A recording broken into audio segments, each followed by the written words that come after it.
नमस्कार दोस्तों, हमारे चैनल पर आपका स्वागत है। जय श्री कृष्णा, राधे राधे, हर हर महादेव, ओम नमो भगवते वासुदेवाय नमः। जय श्रीमन नारायण। दोस्तों आज हम सुनेंगे बृहस्पतिवार व्रत कथा। एक समय की बात है, भारत और उसमें एक राजा राज्य करता था। वह बड़ा ही प्रतापी और दानी था। वह नित्य प्रति मंदिर में दर्शन करने के लिए जाया करता था।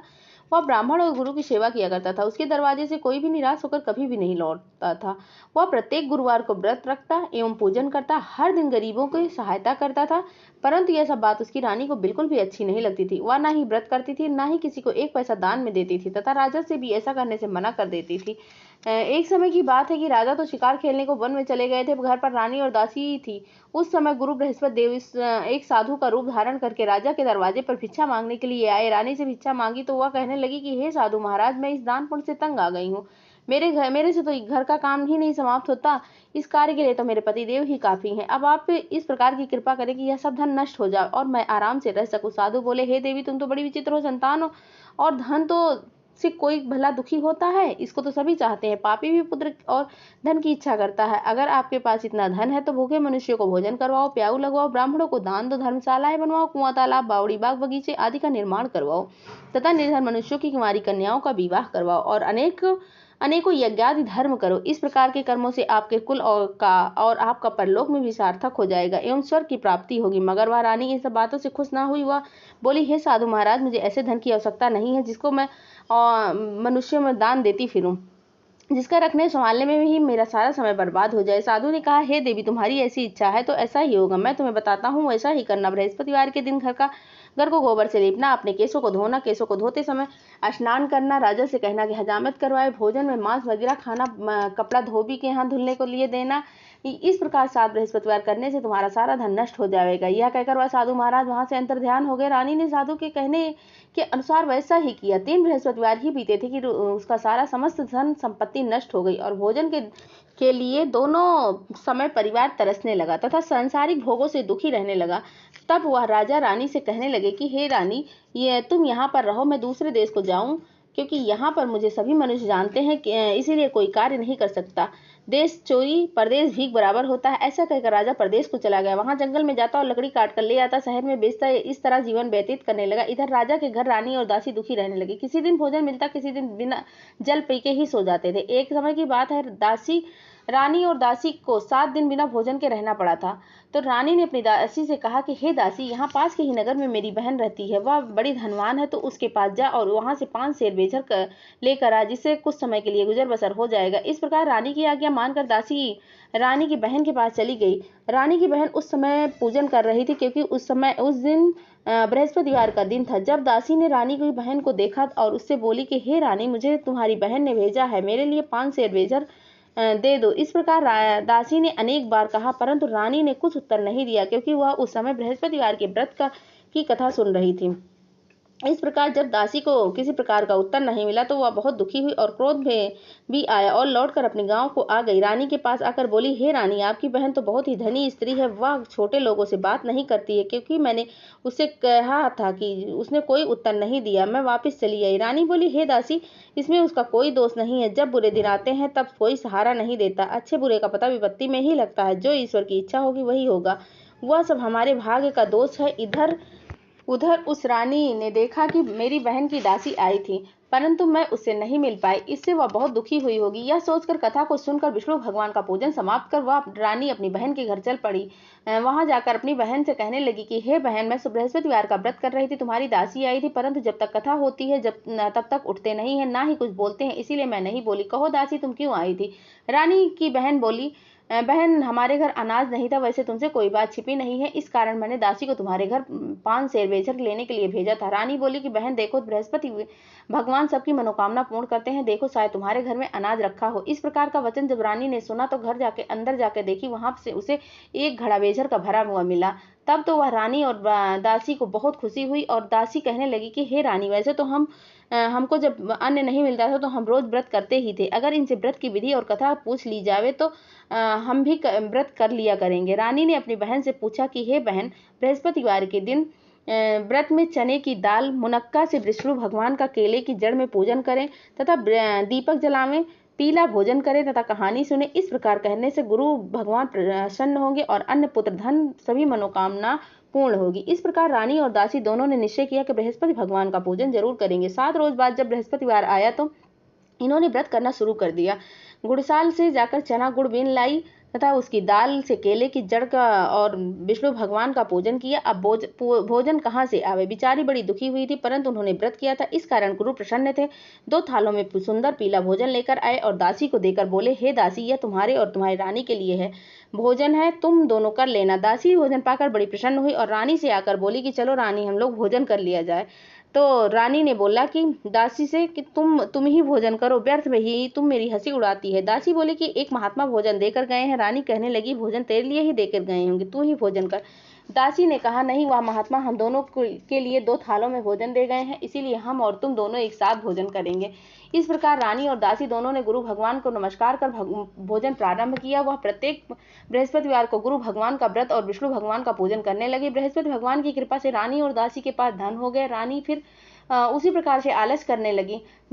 तब दासी ने बोला कि देखो रानी, पहले भी तुम इसी तरह आलस्य करते थे, तुम्हें धन रखने में कष्ट होता था, इस कारण सभी धन नष्ट हो गए। अब गुरु भगवान की कृपा से हमें धन मिला है तो तुम्हें फिर से आलस्य आ रहा है। बड़ी मुसीबतों के बाद हमने यह धन पाया है, इसीलिए हमें दान पुण्य करना चाहिए तथा भूखे मनुष्य को भोजन करवाओ, प्याऊ लगवाओ, ब्राह्मणों को दान दो और कुआं तालाब बावड़ी का निर्माण करवाओ, मंदिर पाठशालाएं बनवाकर दान दो, कुंवारी कन्याओं का विवाह करवाओ, धन को शुभ कार्यों में खर्च करो, जिससे तुम्हारे कुल का यश बढ़ेगा, स्वर्ग की प्राप्ति होगी और पितृ भी प्रसन्न होंगे। तब रानी ने इसी प्रकार के कर्म करना प्रारंभ कर दिया। उनका काफी यश फैलने लगा। एक दिन रानी और दासी विचार करने लगे कि न जाने राजा किस दशा में होंगे, उनकी कोई खोज खबर नहीं। गुरु भगवान से उन्होंने प्रार्थना की। भगवान ने रात्रि में राजा को स्वप्न में कहा, हे राजा, उठ, तेरी रानी तुझको याद कर रही है, अपने देश को चला जा। राजा प्रातः काल उठा और विचार करने लगा। स्त्री जात खाने और पहनने के लिए साथी होती है, पर भगवान की आज्ञा मानकर वह अपने नगर की ओर चलने के लिए तैयार हो गया। इससे पूर्व जब राजा प्रदेश चला गया था तो प्रदेश में दुखी रहने लगा था। प्रतिदिन जंगल में लकड़ी लेकर बीन कर लाता और शहर को बेचकर अपनी दुखी जीवन को बड़ी कठिनता के साथ व्यतीत करने लगा था। एक दिन राजा दुखी हो अपनी पुरानी बातों को याद करके रोने लगा। तब उस जंगल में बृहस्पति देव एक साधु का रूप धारण करके आए और राजा के पास आकर बोले कि लकड़हारे, तुम इस सुनसान जंगल में किस चिंता में बैठे हो, मुझको बतलाओ। यह सुनकर राजा के नेत्रों में जल भर आया और साधु को वंदना कर बोले कि हे प्रभु, आप तो सब जानते हैं। इतना कहकर साधु को अपनी संपूर्ण कहानी सुना दी। महात्मा दयालु होते हैं। वह राजा से बोले कि हे राजा, तुम्हारी स्त्री ने बृहस्पति देव का अपराध किया था, जिस कारण तुम्हारी यह दशा हुई थी। अब तुम किसी भी प्रकार की चिंता मत करो, भगवान तुम्हें पहले से भी अधिक धन देंगे। तुम्हारी स्त्री ने बृहस्पतिवार का व्रत करना प्रारंभ कर दिया और तुम मेरा कहा मानकर बृहस्पतिवार का व्रत करके चने की दाल, गुड़, जल को लोटे में डालकर केला का पूजन करो। फिर कथा कहो और सुनो, भगवान तुम्हारी सब मनोकामना पूर्ण करेंगे। साधु को प्रसन्न देकर राजा बोले कि हे प्रभु, मुझे लकड़ी बेचकर इतना धन नहीं मिलता है जिससे मैं भोजन करने के उपरांत कुछ बचा सकूं। मैंने रात्रि में अपनी रानी को व्याकुल हुए देखा है, मेरे पास कुछ भी नहीं है जिससे उनकी खोज खबर मैं मंगवा सकूं। फिर मैं कौन सी कहानी कहूँ, मुझको कुछ भी मालूम नहीं है। साधु ने कहा, हे राजा, तुम किसी बात की चिंता मत करो। बृहस्पतिवार के दिन तुम रोजाना की तरह लकड़ियां लेकर शहर जाओ। तुमको रोज से दुगना धन प्राप्त होगा, जिससे तुम भली भांति भोजन कर लोगे तथा बृहस्पति देव की पूजन का सामान भी आ जाएगा। बृहस्पतिवार की कथा इस प्रकार है। प्राचीन काल में एक ब्राह्मण था। वह बहुत निर्धन था। उसके पास कोई भी संतान नहीं थी। उसकी स्त्री बहुत मालिनता के साथ रहती थी। वो ना ही स्नान करती थी, ना ही किसी देवता की पूजा करती थी। प्रातः काल उठ के सर्वप्रथम भोजन करती थी, कोई अन्य कार्य उसके बाद करती थी। इससे ब्राह्मण देवता बड़े दुखी थे। बेचारे बहुत कुछ कहते किंतु उनका कोई परिणाम ना निकलता। भगवान की कृपा से ब्राह्मण की स्त्री के कन्या रूपी रत्न पैदा हुई। वह कन्या अपने पिता के घर में बड़ी होने लगी। वह बालिका प्रातः स्नान करके विष्णु भगवान का जाप करने लगी, बृहस्पतिवार का व्रत करने लगी, अपने पूजा पाठ को समाप्त करके स्कूल जाती, अपनी मुट्ठी में जौ भर के ले जाती और पाठशाला जाने के मार्ग में डालती जाती। वही जौ स्वर्ण के हो जाते। लौटते समय उसको बीन करके ले आती। एक दिन वह बालिका सूप में उन सोने के जौ को फटक रही थी। उसकी माँ ने देख लिया और कहा कि हे बेटी, सोने के जौ को फटकने के लिए सोने का सूप भी होना चाहिए। दूसरे दिन गुरुवार था। इस कन्या ने व्रत रखा था और बृहस्पति देव से प्रार्थना करने लगी कि हे प्रभु, मैंने आपकी सच्चे मन से पूजा की है तो मुझे सोने के सूप दे दो। बृहस्पति देव ने उसकी प्रार्थना स्वीकार कर ली। रोजाना की तरह वह कन्या जौ फैलाती हुई जाने लगी। जब लौट कर जो बीन रही थी, बृहस्पति देव की कृपा से सोने का सूप मिला हुआ उसे वह घर लेकर आई और उसमें जौ साफ करने लगी, परंतु उसकी माँ का वही ढंग रहा। एक दिन की बात है, वह कन्या सोने के सूप में जौ साफ कर रही थी। उस समय उस शहर का राजपुत्र वहां होकर निकला। इस कन्या के रूप और कार्य को देखकर मोहित हो गया। अपने घर आकर भोजन तथा जल को त्याग कर उदास होकर लेट गया। राजा को इस बात का जब पता चला, उसने प्रधानमंत्रियों के साथ अपने पुत्र के पास गए और बोले, हे बेटा, तुम्हें किस बात का कष्ट है? किसी ने तुम्हारा अपमान किया है अथवा कोई और कारण है? सो कहो, मैं वही कार्य करूंगा जिससे तुम्हें प्रसन्नता होगी। अपने पिता की राजकुमार बातें सुने तो वह बोला कि आपकी कृपा से मुझे किसी बात का कोई दुख नहीं है। किसी ने ना मेरा अपमान किया है, परंतु मैं उस लड़की के साथ विवाह करना चाहता हूँ जो सोने के सूप में जौ साफ कर रही थी। यह सुनकर राजा बड़े आश्चर्य में पड़ गया। बोला, हे बेटा, इस तरह की कन्या का पता तो तुम ही लगाओ, उसके साथ मैं तुम्हारा विवाह अवश्य करवा दूंगा। राजकुमार ने उस लड़की के घर जाकर पता बतलाया। मंत्री उस लड़की के घर गए और ब्राह्मण की कन्या का विवाह राजकुमार के साथ संपन्न हो गया। कन्या के घर से जाते ही पहले की भांति उस ब्राह्मण देवता के घर में गरीबी का निवास हो गया। अब भोजन के लिए भी अन्न बड़ी मुश्किल से मिलता था। एक दिन दुखी होकर ब्राह्मण देवता अपनी पुत्री के पास गए। बेटी ने पिता की दुखी अवस्था को देखकर अपनी माँ का समाचार पूछा। तब ब्राह्मण ने सभी हाल कहा। कन्या ने बहुत सा धन देकर अपने पिता को विदा कर दिया। इस तरह ब्राह्मण का कुछ समय तो सुखपूर्वक बीता। कुछ दिन के बाद फिर वही हालात हो गए। ब्राह्मण फिर अपनी कन्या के यहाँ गया और सभी हाल कहा तो लड़की बोली कि हे पिताजी, आप माताजी को यहाँ लिवा लाएं, मैं उसे विधि बता दूंगी जिससे आपकी गरीबी दूर हो जाएगी। वह ब्राह्मण देवता अपनी स्त्री को साथ लेकर पहुंचे तो पुत्री अपनी माँ को समझाने लगी, हे माँ, तुम प्रातःकाल उठकर प्रथम स्नानादि करके विष्णु भगवान का पूजन करो तो सब दरिद्रता दूर हो जाएगी। परंतु उसकी माँ ने एक भी बात नहीं मानी और प्रातःकाल उठकर अपनी पुत्री के बच्चे की जूठन खाने लगी। एक दिन उसकी पुत्री को बहुत गुस्सा आया। वह एक रात कोठरी में से सभी सामान निकालकर और अपनी माँ को उसमें बंद कर दिया। प्रातःकाल उसमें से निकाला और स्नानादि करा के पूजा पाठ करवाया तो उसकी माँ की बुद्धि ठीक होने लगी। फिर प्रत्येक बृहस्पतिवार को व्रत रखने लगी। इस व्रत के प्रभाव से उसकी माँ को भी बहुत धनवान और पुत्रवती हो गई और बृहस्पति जी के प्रभाव से स्वर्ग को प्राप्ति हुई। वह ब्राह्मण भी सुख पूर्वक इस लोक के सुख को भोग कर स्वर्ग को प्राप्त हुआ। इस तरह कहानी कहकर साधु देवता वहां से लोप हो गए। धीरे धीरे समय व्यतीत होने पर फिर वही बृहस्पतिवार का दिन आया। राजा जंगल से लकड़ी काट कर किसी शहर में बेचने के लिए चला गया। उस दिन और दिन से अधिक धन मिला, जिससे राजा ने गुड़, चना आदि लेकर बृहस्पतिवार का व्रत किया। उस दिन से उसकी सभी कलेश दूर होने लगे। परंतु जब दोबारा गुरुवार का दिन आया तो बृहस्पतिवार के व्रत करना भूल गया। इस कारण बृहस्पति भगवान नाराज हो गए। उस दिन उस नगर के राजा ने विशाल यज्ञ का आयोजन किया था तथा शहर में घोषणा करा दी थी कि कोई भी मनुष्य अपने घर भोजन न बनावे, आग भी न जलावे। समस्त लोग मेरे घर भोजन करने आए। इस आज्ञा का जो पालन नहीं करेगा उसे फांसी की सजा सुनाई जाएगी। इस तरह की घोषणा संपूर्ण नगर में करवा दी गई। राजा की कहे अनुसार शहर के सभी लोग भोजन करने के लिए आए, लेकिन लकड़हारा कुछ देर से पहुंचा, इसीलिए राजा उसको अपने साथ घर लिवा लेकर आए और वहां ले जाकर भोजन कराने लगे। तब रानी की दृष्टि उस खूंटी पर पड़ी जिस खूंटी पर हार टंगा हुआ था। वह वहां पर नहीं दिखाई दे रहा था। रानी ने निश्चय किया कि मेरा हार इस मनुष्य ने ही चुराया होगा। उसी समय सैनिक बुलवा कर कैद खाने में डलवा दिया। तब राजा जेल खाने में गया तो बहुत दुखी होकर विचार करने लगा कि न जाने कौन से पूर्व जन्म के मेरे कर्म हैं जो दुख मुझे मिल रहा है। उसी साधु को याद करने लगा जो जंगल में मिला था। उसी समय तत्काल बृहस्पति देव साधु के रूप में प्रकट हो गए और उसकी दशा को देखकर कहने लगे, अरे मूर्ख, तूने बृहस्पति देवता की कथा नहीं कही, इस कारण तुम्हें दुख प्राप्त हुआ है। अब चिंता मत कर, बृहस्पतिवार के दिन जेल खाने के दरवाजे पर 4 पैसे पड़े मिलेंगे, उससे तो बृहस्पति देव की पूजन करना, सभी कष्ट दूर हो जाएंगे। बृहस्पतिवार के रोज उसे 4 पैसे पड़े मिले। राजा ने कथा कही। उसी रात्र को बृहस्पति देव उस नगर के राजा को स्वप्न में कहा कि हे राजा, तुमने जिस आदमी को जेल खाने में बंद किया वह निर्दोष है, वह राजा है, उसे छोड़ देना।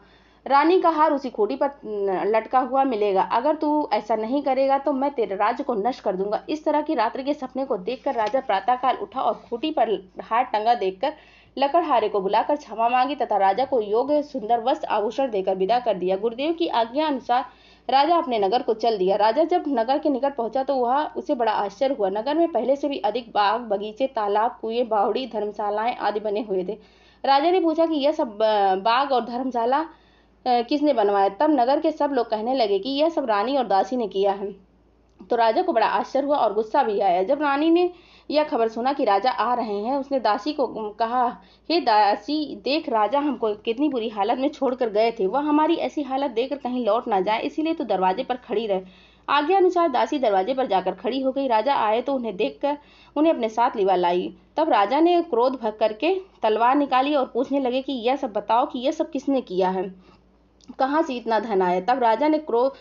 तब रानी ने बताया कि यह सब बृहस्पति देव की कृपा से हुआ है, उनके व्रत और प्रभाव से हुआ है। राजा ने निश्चय किया अब वह बृहस्पतिवार का पूजन रोज करेंगे और 3 दिन में 3 बार कहानी करूंगा, रोज व्रत किया करूंगा। हर समय राजा के दुपट्टे में चने की दाल बंधी रहती थी। दिन में 3 बार कहानी कहता। एक रोज राजा ने विचार किया कि चलो अपनी बहन के यहाँ हो आए।